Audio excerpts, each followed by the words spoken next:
এই রাফসান প্লিজ ওঠো না, আমি আর পারছি না। আমার ঘুম পাচ্ছে, বিরক্ত করো না। আরে 10 মিনিটের জন্য জেগে থাকলে কি এমন মহাভারত অশুদ্ধ হবে? আরে বাবা, 10 মিনিটে তোমার কাজ হবে? তুমি তো একবার শুরু করলে ঘন্টাখানিকের আগে ছাড়োই না। আরে আমার হাত পা অবশ হয়ে আসছে, প্লিজ ওঠো। আমি পারবো না, আমি একটু আগে খাবার খেয়ে এসেছি, আর তারপর তুমি যে অবস্থা করলে আমার, প্রথমে করতে দাও না, আর যখন ধরো তখন আর ছাড়তে চাও না।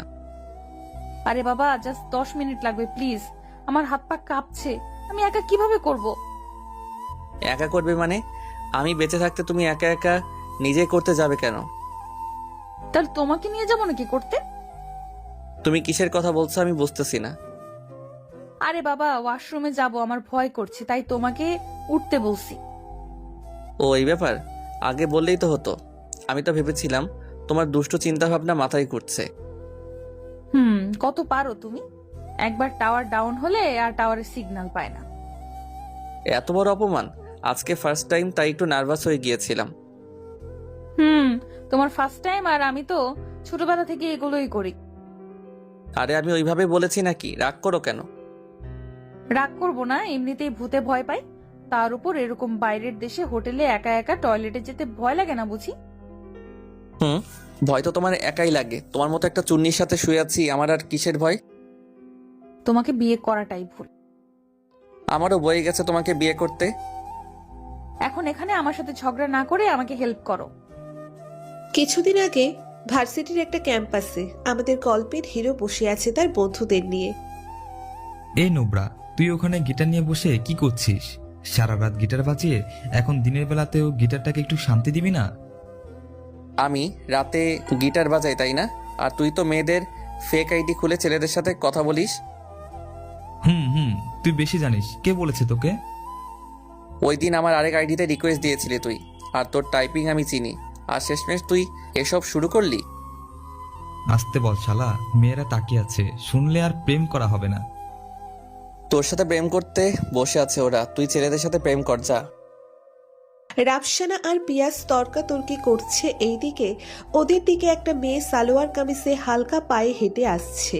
মেয়েটা ওদের সামনে এসে থামলো আর ওদের তর্কাতর্কি দেখে দাঁড়িয়ে আস্তে করে ডাক দিল। এক্সকিউজ মি ভাইয়া, প্রফেসর রাশেদ স্যারের অফিসটা কোন দিকে একটু বলতেন যদি খুব উপকার হতো। আসলে কাউকে চিনি না, তাই আপনাকে জিজ্ঞেস করলাম। পিয়াস কথা বলবে কি, মেয়ের দিকে তাকিয়ে আছে যেন ওর মৃত নানিকে দেখেছে, মানে চোখের পাতা আর পড়ছে না। রাফসানের গিটার সমান তালে বেজে চলেছে, কিন্তু কোনো সুর আর বাজছে না। বেসুরা তালে কি বাজাচ্ছে ও নিজেই জানে না। আসলে মেয়েটা এত সুন্দর যে নিজেরা নিজেদের আবেগ ধরে রাখতে পারছে না। হালকা দুধে আলতা গায়ের রং, কালো সালোয়ার কামিজ আর খোপা, উফ যা লাগছে। দক্ষিণা বাতাসে মেয়েটার শরীর থেকে একটা ফ্রেশ পারফিউম ভেসে আসছে, যা যে কোনো পুরুষকে পাগল করে দেওয়ার জন্য যথেষ্ট। ভাইয়া আপনারা কি আমার কথা শুনতে পাচ্ছেন? না মানে অসুস্থ নাকি আপনারা? রাফসানা এগিয়ে এলো, কপাল থেকে চুলগুলো সরিয়ে দুহাতে পিছনে সরিয়ে দিল। হ্যাঁ, কি যেন বলছিলেন আপনি? ভাইয়া বলছিলাম যে প্রফেসর রাশেদ স্যারের অফিসটা। ভাইয়া আমি না, ও ঠিক আছে। আর রাশেদ স্যারের অফিসটা আপনাকে বললে আপনি চিনবেন না, তাই আমি নিজেই নিয়ে যাচ্ছি, চলেন। আপনাকে কষ্ট দিলাম। আরে কিসের কষ্ট, আপনার জন্যে জান কুরবান। কিছু বললেন ভাইয়া? জান নাকি কি বললেন? না, আম্মু বলেছে সকালবেলা যে সুন্দরী মেয়ে দেখলে দূরে দূরে থাকতে। কেন ভাইয়া, কোনো সমস্যা? না না, আপনার কোনো সমস্যা নেই। সমস্যা আমার। দুর্বল হৃদয় লোক তো আমি, স্ট্রোক করে যদি মারা টারা যাই তাই আর কি। আপনি খুব সুন্দর মজা করতে পারেন। এখানে সুন্দরী কাকে পেলেন? কেন আপনি? আপনাকে দেখলে আসলে সৌন্দর্য শব্দটাও লজ্জা পাবে। কি যে বলেন ভাইয়া, আমাকে তো লজ্জায় ফেলে দিচ্ছেন। আপনি আবারও? বললাম না ভাইয়াটা আমি না, এই যে আমার ফ্রেন্ড পিয়াস, ও আজকে থেকে আপনার মায়ের পেটের ভাই। কি রে পিয়াস, ঠিক বললাম তো? শালা মেয়ে দেখে শুরু, কিন্তু এই হাদারাম মেয়েদের সাথে কথাই বলতে পারে না, আর আজকে যেন কথার রকেট ছোটাচ্ছে। ওর কথা বাদ দেন, ও মেয়েদের সাথে কথা বলে না। চলেন আপনাকে অফিসে নিয়ে যাই। রাফসানা সাদিয়াকে 3-4 বিল্ডিং ঘুরিয়ে শেষমেশ অফিসে নিয়ে গেল। এই ফাঁকে সাদিয়ার বাসা, গ্রাম, পোস্ট অফিস, বাবার নাম, মায়ের নাম, ভাই বোন কয়জন সব জেনে নিয়েছে। শুধু ফোন নাম্বারটা চাইতে ভুলে গেছে। সাদিয়াকে অফিসে রেখে রাফসান পিয়াসের কাছে এলো, কিন্তু পিয়াসকে পেল না। আবার সাদিয়ার কাছে গেল, কিন্তু সাদিয়াকেও পেল না। কি একটা ব্যাপার! অনেক খুঁজে কাউকে না পেয়ে বাসায় চলে এলো। কি রে বাবা, আজকে তো তাড়াতাড়ি চলে এলি? আজকে কোনো মেয়ে পাত্তা দিল না? আরে আম্মু, তুমিও? ও শোনো আম্মু, আজকে তোমার বৌমার সাথে দেখা হয়েছিল। আমার বৌমা? এটা আবার কে? আমার তো একটাই ছেলে, তাহলে বৌমা পেলি কোথায়? আরে আম্মু, এখনো বৌমা হয়নি, বাট হবে। কে সে মেয়ে যাকে দেখে এত পাগল হয়ে গেছিস? আচ্ছা আম্মু, দোয়া করা যেন কালকে দেখা হয় তার সাথে। এত বউ পাগলা, বললাম যে পড়াশোনা বাদ দিয়ে বাবার সাথে ব্যবসাটার হাল ধর, বিয়ে করিয়ে দেই। আরে আম্মু, আর কাউকে খুঁজতে হবে না, তোমার বৌমাকে পেয়ে গেছি। এখন চুপচাপ খাবার খা, খাবার সময় কথা বলতে নেই। এরপর 1 সপ্তাহ কেটে গেছে। সাদিয়ার সাথে আর রাফসানের দেখা হলো না। সাদিয়া যেন গায়েব হয়ে গেছে। আরো 3 দিন এভাবে কেটে গেল। রাফসান আপুর বলা একটা কাজে সিলেট গিয়েছিল। রাতের বেলা বাড়িতে ফিরছিল। বৃষ্টির কারণে গাড়িটা একটা সিএনজি স্টেশনে থামালো ড্রাইভার। রাফসান গাড়িতেই বসে আছে। তখনই বাইরে চোখ পড়তে দেখতে পেল সাদিয়াকে। সাদিয়া ব্যাগ নিয়ে একটা বেঞ্চে বসে আছে। রাফসান গাড়ি থেকে বেরিয়ে সাদিয়ার কাছে গিয়ে সাদিয়ার কাঁধে আঙ্গুল দিয়ে একটা খোঁচা দিল। ম্যাম, এখানে এত রাতে ব্যাগ নিয়ে বসে আছেন কেন? আরে রাফসান ভাইয়া, সরি। রাফসান না? এখানে কি করছো? কোথাও যাচ্ছ? আরে বলো না আর। আমি ভার্সিটি যাওয়ার জন্য রওনা হচ্ছিলাম। আমার ব্যাগটা চুরি হয়ে গেছে। এখন টাকাও নেই, প্লাস ফোনটাও নিয়ে গেছে। ইস, কতক্ষণ যাবত এখানে বসে আছো? সন্ধ্যা থেকেই। কাউকেই চিনি না, এখানে সাহায্য চাইবো সেটাও পারছি না। তোমার ফোনটা একটু দেওয়া যাবে? বাসায় ফোন দিয়ে কিছু টাকা আনাতাম। বাড়িতে ফোন দিলে ওনারা টেনশন করবেন, এর থেকে ভালো আমার সাথে চলো। কিন্তু তোমার কোনো প্রবলেম হবে না তো? আরে কি বলো, এটা কোনো ব্যাপার? আমি তো চাই সারা জীবনের জন্য তোমাকে আমার পাশের সিটে বসাতে। কি যেন বললে একটা? কই কিছু বলিনি তো। আমি বলেছি যে আমি বাড়ি থেকে গাড়ি নিয়ে এসেছি, সমস্যা হবে না। গাড়ি পুরোটাই ফাঁকা। তাহলে তোমাকে অগ্রিম ধন্যবাদ। ব্যাপার না, চলো। এর আগে বলো, কিছু খেয়েছো? না, আসলে টাকাগুলো সব চোর। ভালোই হয়েছে, আমিও ডিনার করিনি, আর বাড়ি ফিরতে ফিরতে আরো অনেক সময় লাগবে। চলো গাড়িতে উঠে বসো, হোটেলে গিয়ে ডিনার করে নেই। আবারও অগ্রিম ধন্যবাদ। আসলে তোমাকে এখানে এভাবে পাবো কল্পনাও করিনি। কথা বললে পেট ভরবে না, চলো, রাত হচ্ছে। রাফসান সাদিয়াকে নিয়ে একটা রেস্টুরেন্টে গিয়ে দুজন হাসি আনন্দে ডিনার করে নিল। সাদিয়া রাফসানের ব্যবহারে খুবই ইমপ্রেসড। সাদিয়ার হোস্টেলের সামনে গাড়ি এসে থামলো। রাফসান, আজকের জন্য অনেক অনেক ধন্যবাদ। তুমি না থাকলে আমার যে কি হতো। আরে ব্যাপার নাই, নাও এটা রাখো। এইটা তো তোমার ফোন। আমি নতুন সিম লাগিয়ে দিয়েছি, আর আমার বাসার একটা ফোন আছে। ফোন ছাড়া চলা যায় নাকি? কিছু বলার নাই আমার, তুমি খুব ভালো। আরে কান্না করবে নাকি? কালকে সকালে ভার্সিটিতে দেখা হবে।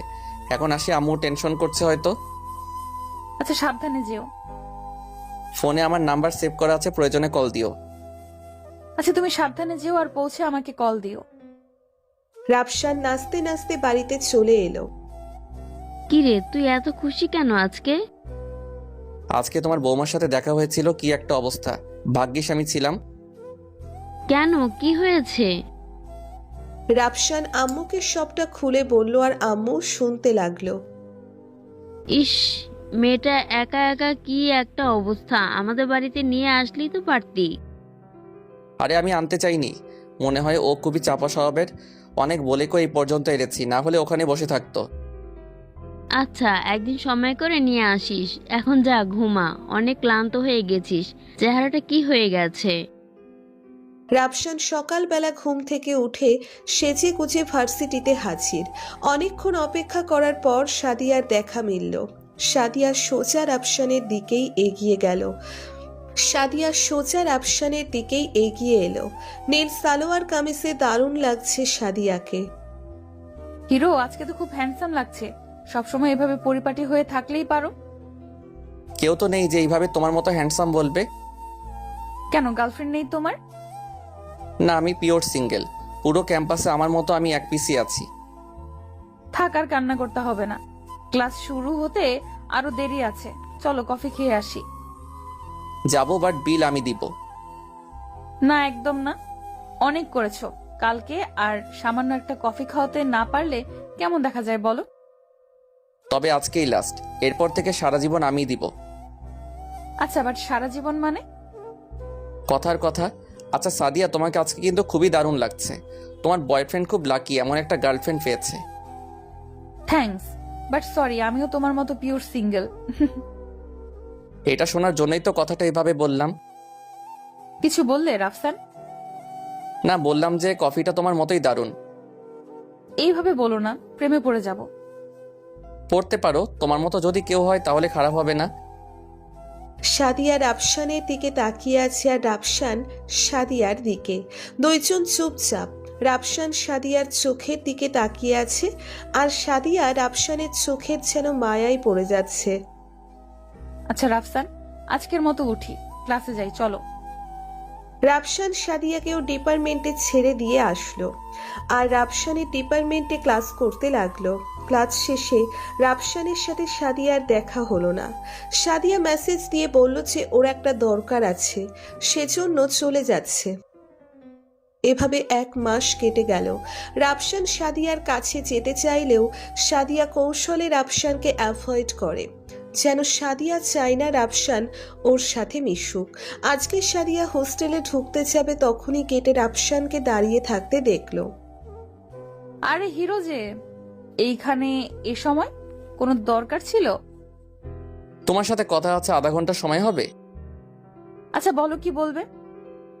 এখানে না, অন্য কোথায়। সাদিয়া রাফসানের চোখে চোখ মেলাতে পারছে না, কেমন যেন একটা ব্যবহার করছে। রাফসান যেন খুব রেগে আছে, একটা পার্কের নির্জন একটা জায়গায়। তোমার আমাকে নিয়ে সমস্যা কি সেটা বলো। এগুলো কি বলছো রাফসান? আমি কখন বললাম সমস্যা? সাদিয়া, কিছু লুকানোর প্রয়োজন নেই। তুমি জানো আমি তোমাকে পছন্দ করি, আর আমি এটা জানি তুমি আমাকে ইগনোর করছো। আমার প্রশ্ন হচ্ছে কেন? তাহলে আর কিছু লুকানোর প্রয়োজন নেই। আমি একটা গরিব ঘরের মেয়ে, অনেক কষ্ট করে লেখাপড়া করে এত দূর এসেছি। আমার আর তোমার ফ্যামিলি যেন তেল আর জল, তোমরা কোথায় আর আমরা কোথায়। তাই আমি চাই না তুমি আমার সাথে ওসবে জড়াও। এটাই কারণ। তুমি কি ছোট বাচ্চা? তুমি এই বিষয়ে আমার সাথে কখনো 2 মিনিট কথা বলেছো?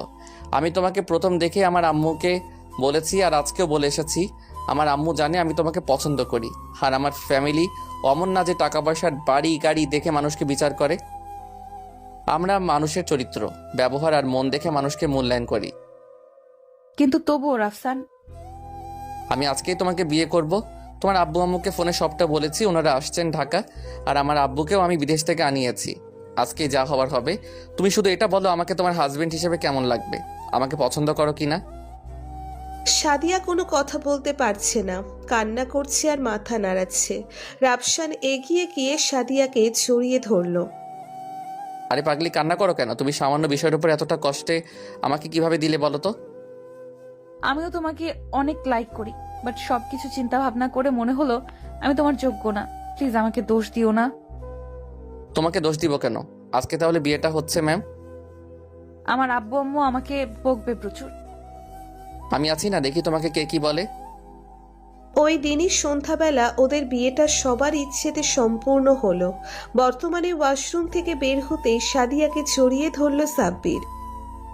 কি এনার্জি চলে এসেছে শরীরে। আজকে তোমাকে দেখাবো আমার শরীরে কত এনার্জি। এটা বলে সাদিয়াকে বিছানায় নিয়ে গেল রাফসান, আর তারপর বিছানাতে শুরু হলো তৃতীয়